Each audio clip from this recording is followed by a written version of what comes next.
안녕하세요, 여러분. 아침 경제 뉴스 보셨나요? 현대자동차 울산 공장에서 임금 협상 문제로 또다시 파업에 돌입했다는 소식을 들었습니다. 매년 반복되는 연례 행사 같지 않나요? 임금 인상, 정년 연장, 성과급 지급, 노조의 외침이 공장을 뒤흔들고 있습니다. 하지만 사실 뭔가 심상치 않은 일이 벌어지고 있습니다. 이전에는 임원들이 생산 비용과 수출, 물량 충족에 대한 걱정으로 가득 차 있었을 것입니다. 하지만 지금은 분위기가 완전히 달라졌습니다. 정의선 회장을 비롯한 그룹 고위 임원들의 얼굴에서 긴박감이 사라졌습니다. 오히려 노조가 파업을 발표하는 순간 이사회 회의실에는 안도의 한숨 혹은 만족스러운 미소가 번졌다는 사실을 알고 계셨나요? 파업하세요. 당신들이 파업을 오래 할수록 우리는 더 빨리 나아갈 겁니다. 파업이 발생하면 회사는 수천억 원의 손실을 입을 것입니다. 이게 농담이 될 수 있을까요? 하지만 오늘 제가 들려드릴 이야기는 여러분이 알고 있는 모든 것을 완전히 뒤집는 이야기입니다. 지금 여러분이 목격하고 있는 파업 사태는 거대한 연극 무대일지도 모릅니다.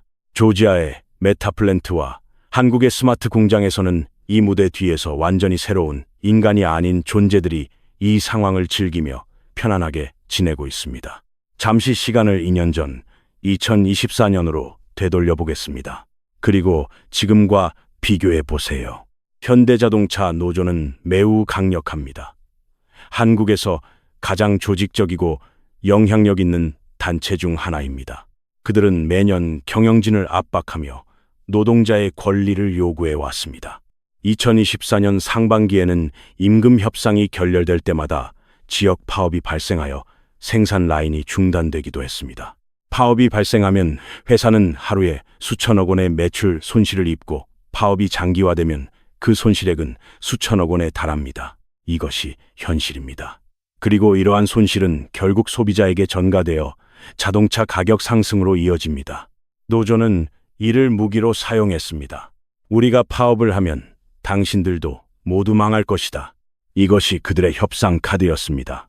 하지만 이제 그 협상 카드는 더 이상 유효하지 않습니다. 왜냐하면 대체 불가능성이라는 명분이 무너졌기 때문입니다. 구체적인 예를 들어보겠습니다. 첫 번째 예는 미국 조지아주에 위치한 현대자동차 그룹의 메타플랜트 아메리카입니다. 2024년 말 가동을 시작하여 2026년 1월 현재 최대 가동률로 운영되고 있는 이 공장은 기존 자동차 공장과는 차원이 다릅니다. 이 공장의 핵심에는 사람이 없습니다. 컨베이어 벨트 대신 자율 물류 로봇이 부품을 운반하고 조립 라인은 아틀라스 휴머노이드 로봇이 담당합니다. 울산 공장에서 노조가 구호를 외치며 파업을 벌이는 동안 조지아 공장의 로봇들은 초 단위로 전기차를 쉴 새 없이 생산했습니다. 회사 입장에서는 울산 공장이 멈추더라도 조지아 공장이 생산량을 따라잡을 수 있기 때문에 그 영향은 이전만큼 크지 않을 것이라고 판단했습니다. 두 번째 사례는 현대자동차 그룹의 싱가포르 글로벌 혁신센터입니다. 이곳은 단순한 공장이 아니라 거대한 연구소입니다. 이곳에서 시연된 스마트 공장 기술은 현재 전 세계 공장에 도입되고 있습니다. 사람이 용접하고 볼트를 조이는 시대는 끝났습니다. AI로 제어되는 로봇이 5차원 공간에서 0.01 1민 반경 내에서 부품을 조립합니다. 사람은 그저 팔짱을 끼고 화면만 바라보면 됩니다. AI는 화면 없이도 작동하며 파업을 진행할 수 있습니다. 세 번째 사례는 국내 공장의 변화입니다.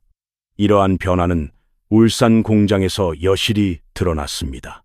노조원들이 파업에 대비해 조립 라인을 정리하는 동안 회사는 그 공간을 자동화 장비 테스트에 활용했습니다. 역설적인 상황은 이전에는 신규 생산 라인 건설 압력으로 인해 불가능했던 장비 교체가 파업 중에도 로봇 친화적인 라인으로 전환되고 있다는 점입니다. 노조는 고용 보장을 요구하고 있지만 회사는 이미 대체 인력을 준비해 놓았습니다. 현대자동차 노조원들이 느끼는 불안감은 바로 이 지점에서 비롯됩니다. 현대자동차가 2014년 내부 보고서에서 언급했던 파업으로 인한 생산 손실을 없애겠다는 목표가 로봇 기술의 발전 덕분에 2026년까지 현실화될 조짐을 보이고 있습니다.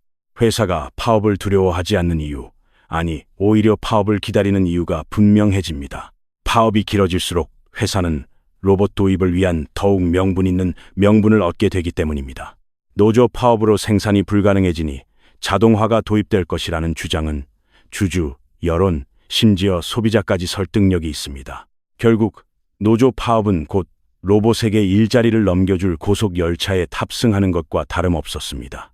이것이 바로 2026년 1월 우리가 목격하고 있는 노사 갈등의 냉혹한 현실입니다. 그렇다면 현대자동차는 언제부터 이러한 계획을 세우기 시작했을까요?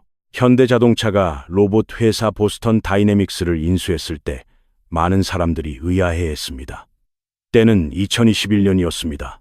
정의선 회장은 약 1조 원이라는 천문학적인 금액의 보스턴 다이내믹스를 인수했습니다. 당시 보스턴 다이내믹스는 유튜브 스타였습니다. 춤추는 강아지 로봇 스팟과 고개를 하는 휴머노이드 로봇 아틀라스의 영상으로 유명했습니다. 하지만 재정 상태는 매우 좋지 않았습니다.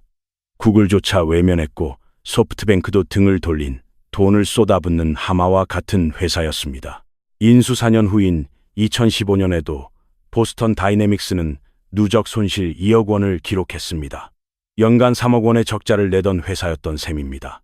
만약 그가 일반적인 중소기업의 CEO였다면 병으로 쓰러지거나 이미 회사를 폐업했을 것입니다. 주주들 역시 크게 반발했습니다. 자동차 회사들이 왜 로봇 산업에 막대한 투자를 하는 걸까요? 하지만 이제 우리는 정의선 회장의 선택이 천재적인 결정이었음을 깨닫습니다. 그 1조 원은 손실이 아니라 미래 시장을 독점하기 위한 입장료였기 때문입니다. 정의선 회장의 계산 방식을 자세히 살펴보겠습니다. 그는 2019년 현대자동차 그룹의 미래 실적 중 20%를 로봇 사업에서 창출하겠다고 선언했습니다. 현대자동차의 연매출은 약 150조 원에서 170조 원 사이입니다. 20%는 30조 원에 해당합니다. 30조 원 규모의 시장을 공략하기 위해 1조 원, 2조 원의 손실은 값싼 학습 경험으로 여겨집니다. 이를 뒷받침하는 구체적인 수치가 있습니다. 첫째, 사족 로봇 스파스파대 판매량은 인상적입니다. 2022년 말까지 100대만 판매되었던 스팟은 2024년 상반기에 누적 판매량이 0대를 돌파했으며 2025년 말까지 산업 현장에 연간 50대 이상 설치될 것으로 예상됩니다. 스팟은 단순히 점프하는 로봇이 아닙니다. 고온의 제철소 붕괴 위험이 있는 방사능 오염 지역의 건설 현장에서 데이터 수집 작업을 인간을 대신하여 수행합니다. 더 이상 선택 사항이 아니라 필수 장비입니다. 둘째, 스트레치. 물류 로봇은 이미 가동 중입니다. 이는 26년 전과 마찬가지로 전 세계 물류 기업의 일상적인 업무였습니다. 인력난과 치솟는 인건비 속에서 말입니다. 보스턴 다이내믹스가 개발한 스트레치는 시간당 800개의 상자를 운반할 수 있습니다. 피로감도 없고 허리 디스크 걱정도 없습니다. DHL을 비롯한 페덱스 같은 글로벌 물류 기업들이 이 로봇을 구매하기 위해 줄을 서고 있습니다. 세 번째이자 가장 중요한 것은 휴머노이드 로봇 아틀라스의 상용화입니다. 2024년까지 연구실에 머물렀던 아틀라스는 2025년부터 현대자동차 공장의 생산 라인의 인턴이 아닌 정식 직원으로 배치되기 시작했습니다. 정의선 회장이 미국에 건설하겠다고 발표했던 로봇 공장이 이제 대규모 양산 준비를 마쳤습니다. 이는 연간 3만 대 생산 능력을 갖춘 단순한 실험이 아닙니다. 자동차용 로봇 생산처럼 대량 생산을 통해 단가를 낮추는 규모의 경제 전략입니다. 이러한 전략은 삼성전자가 반도체 시장을 장악하기 위해 사용했던 치킨 게임과 유사합니다. 그들은 손실을 감수했지만 압도적인 기술력과 물량으로 시장을 장악했고 경쟁사들이 철수하면서 막대한 이익을 거두었습니다. 현대자동차도 이제 그 황금기를 맞이하고 있습니다. 적자의 그림자는 사라지고 이제 수익이 쏟아져 내릴 차례입니다. 이것이 바로 1조 원의 적자 뒤에 숨겨진 30조 원 규모의 거대한 그림입니다. 이제 좀 더 현실적이고 어쩌면 약간 불편할 수도 있는 돈에 대해 이야기해 보겠습니다. 대기업은 이윤 추구를 목적으로 하는 집단입니다. 정의보다는 숫자에 의해 움직입니다. 현대자동차 경영지원실에는 현재 인간, 로봇 상호작용 비용 분석 보고서가 놓여 있습니다. 보고서의 내용은 놀라울 정도로 명확합니다. 비교를 위해 몇 가지 구체적인 수치를 살펴보겠습니다. 현대자동차 생산직 근로자, 일명 산하광의 연평균 급여는 2025년까지 1억 원을 넘어설 것으로 예상됩니다. 여기에 각종 복리후생, 식비, 교통비, 자녀 학비, 연금 등을 더하면 기업 입장에서 한 사람을 고용하는 데 드는 연간 비용은 1억 5천만 원에 육박합니다. 게다가 이러한 비용은 물가 상승률과 임금 협상에 따라 매년 증가합니다. 그렇다면 로봇은 어떨까요? 양산형 휴머노이드 로봇의 예상 가격은 대당 약 8천만 원에서 1억 원 사이입니다. 초기 구매 비용은 사람의 연봉과 비슷해 보입니다. 하지만 결정적인 차이점이 있습니다. 첫째, 로봇은 한번 구매하면 최소 10년은 사용할 수 있습니다. 감가상각을 고려하면 연간 비용은 약 1천만 원 정도로 떨어집니다. 유지보수비와 전기료를 더하더라도 연간 2천만 원에서 3천만 원 정도면 충분합니다. 반면 사람을 고용하는 비용은 로봇보다 5배, 심지어 10배 이상 높습니다. 둘째, 숨겨진 비용이 없습니다. 로봇에게 야간 근무 수당을 지급할 필요가 없습니다. 초과 근무 수당이나 휴일 수당도 필요 없습니다. 보너스도 필요 없고 개인 보험에 가입할 필요도 없습니다. 퇴직 후 지급해야 하는 상당한 퇴직연금은 영구적입니다. 로봇의 수명이 다하면 단순히 폐기하거나 부품을 교체하면 됩니다. 재무팀 입장에서 이보다 더 깔끔한 회계 장부는 없습니다. 셋째, 위험 비용이 제거됩니다. 이것이 가장 큰 장점입니다. 사람은 부상을 당할 수 있습니다. 작업장 사고가 발생하면 기업은 막대한 보상금 청구뿐만 아니라 법적 책임, 여론의 비난, 작업 중단으로 인한 손실에 직면하게 됩니다. 하지만 로봇이 고장 나면 수리하면 됩니다. 로봇이 파업을 합니까? 로봇이 머리띠를 두르고 사장에게 사직하라고 외칩니까? 아닙니다. 로봇은 입력된 코드에 따라 24시간 365일 움직입니다. 경영진에게 이보다 더 완벽한 직원은 없습니다. 실제로 주식시장 연구 및 분석에 따르면 로봇 도입률이 10% 증가할 때마다 영업이익률이 2~3%포인트 향상됩니다. 매출이 증가하지 않더라도 비용이 급격히 절감되기 때문에 이익은 빠르게 증가합니다. 이러한 상황에서 노조가 10% 임금 인상을 요구한다면 회사는 계산기를 돌려 로봇 조립 라인 도입이 임금 인상보다 비용이 적게 든다는 것을 알게 될 것입니다. 하지만 이러한 계산이 이루어지는 순간 노조의 요구는 거부되고 로봇 도입이 추진될 것입니다. 이것은 단순히 돈의 문제만이 아닙니다. 기업 건전성 측면에서 고정 비용을 줄이고 변동 비용을 늘리는 것은 불확실한 미래에 대한 가장 효과적인 백신입니다. 현대자동차는 현재 이러한 방식으로 기업 건전성을 획기적으로 개선하고 있습니다.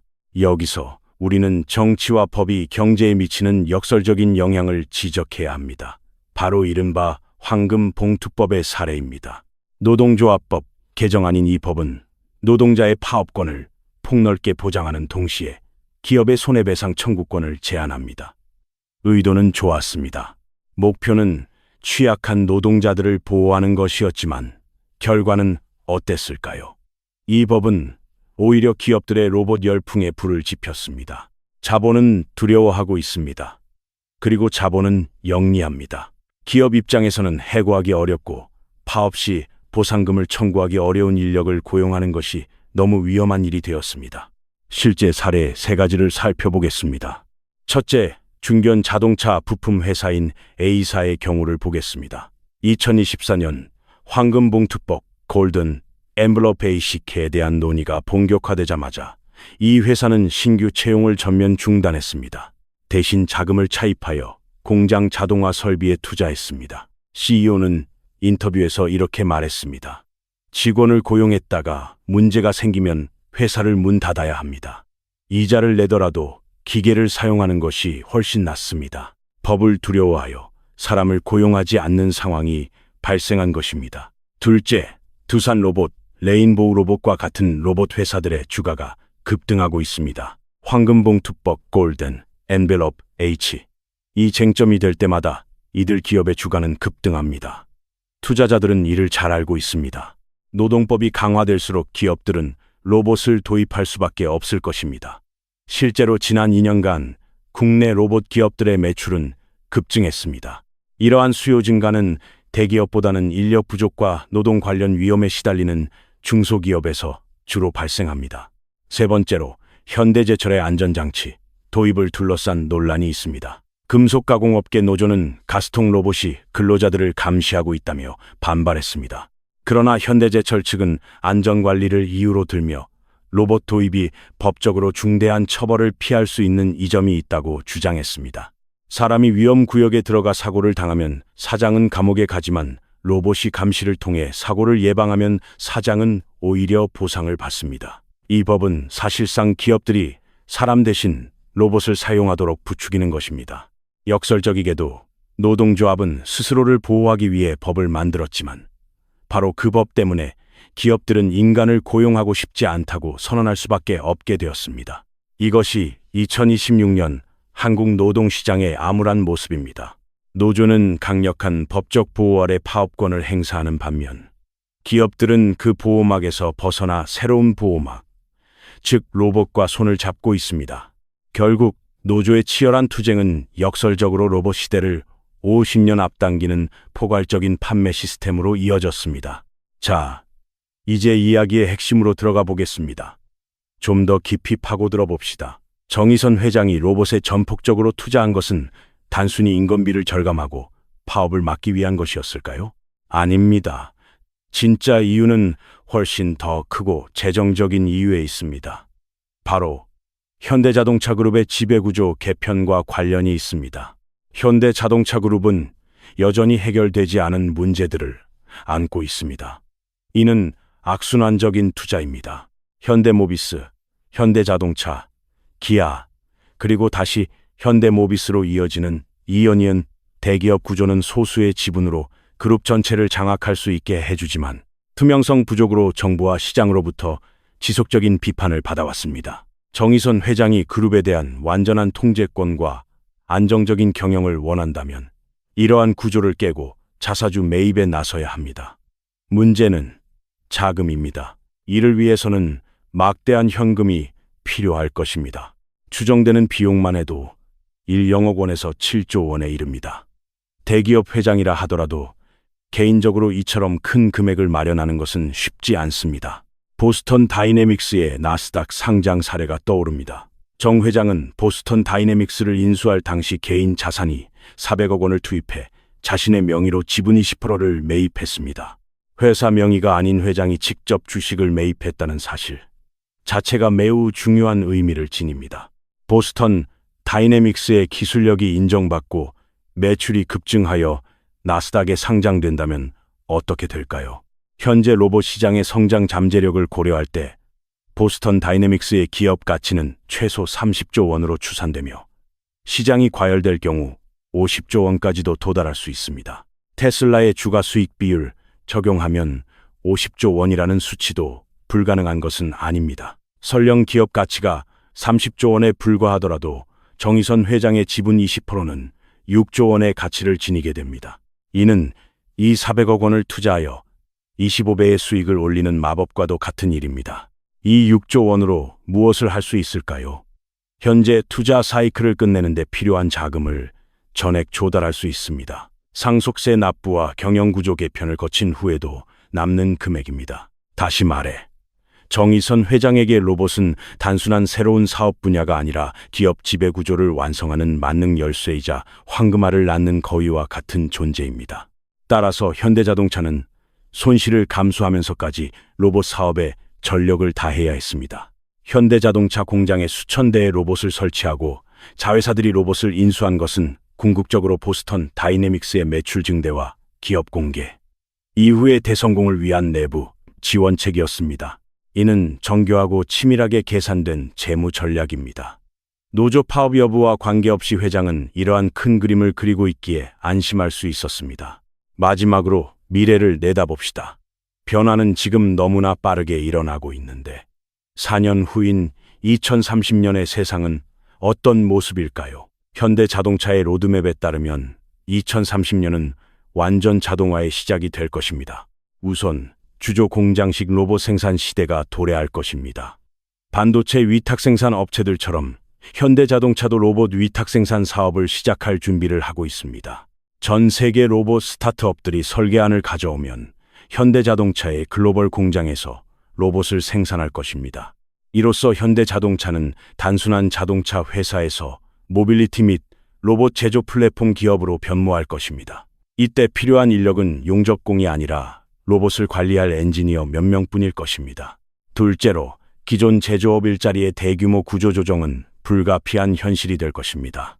현재는 고령화로 인한 자연스러운 은퇴 덕분에 일자리가 유지되고 있지만 2030년에는 로봇이 인간보다 훨씬 저렴하고 효율적일 것입니다. 그 시점이 되면 기업들은 명예퇴직이나 직무전환이라는 명목으로 사람들을 내쫓을 것입니다. 용접공에게 프로그래밍을 가르칠 수 있다는 말은 그럴듯하게 들리지만 현실적으로 50대와 60대 노동자가 단기간에 소프트웨어 전문가가 되는 것은 거의 불가능합니다. 마지막으로, 재교육의 실패와 대규모 실업은 사회 문제로 대두될 것입니다. 셋째로, 부의 양극화는 더욱 심화될 것입니다. 이는 로봇을 소유한 사람들과 로봇으로 인해 일자리를 잃는 사람들 사이의 격차를 의미합니다. 로봇이 벌어들인 돈은 배당금 형태로 주주들의 주머니로 돌아갈 것입니다. 두산 로봇이나 레인보우 로봇의 주식을 일찍 사들인 사람들은 부자가 되었지만 공장에서 쫓겨난 사람들은 빈곤에 빠질 위험이 매우 높습니다. 이것이 바로 노동소득이 자본소득을 이길 수 없는 21세기 자본주의의 가장 냉혹한 측면입니다. 정부가 기본소득이나 로봇 도입을 고려할 수도 있겠지만 그러한 시스템은 기술 발전 속도를 따라잡기 어려울 것입니다. 현대자동차 울산 공장은 2030년경에는 사람이 거의 없는 유령 공장이 될 수도 있습니다. 로봇이 불을 켜지 않고도 어둠 속에서 완벽하게 자동차를 조립할 수 있게 될 것입니다. 오늘 우리는 현대자동차 노조 파업 소식 뒤에 숨겨진 심오한 진실을 마주했습니다.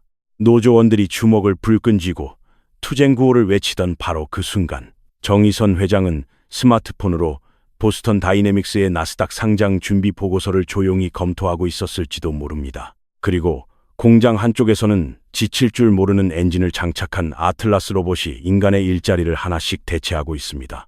여러분, 이것은 단순한 이야기가 아닙니다. 현대자동차와 같은 거대 기업에서 벌어지고 있는 일은 머지않아 우리 사회 전반에 퍼질 미래의 전조입니다. 편의점 직원이 키오스크로, 은행 창구 직원이 AI 은행원으로 대체되듯이 이제 로봇은 제조업의 핵심까지 장악하고 있습니다. 우리는 무엇을 준비해야 할까요? 단순히 노조를 비난하거나 기업을 탓하는 것만으로는 아무것도 해결할 수 없습니다. 흐름을 읽어야 합니다.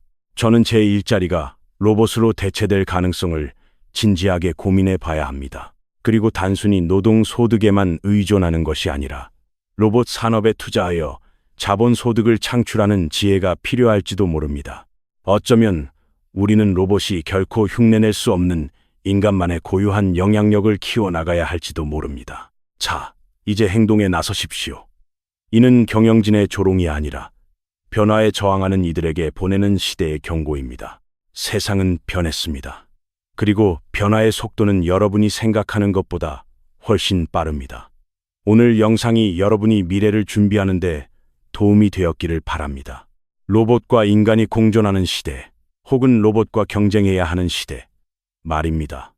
여러분은 어떤 무기를 준비하고 있습니까? 댓글로 여러분의 생각과 의견을 공유해 주세요. 구독과 좋아요는 제가 더욱 심층적인 분석 영상을 제작하는 데 큰 힘이 됩니다.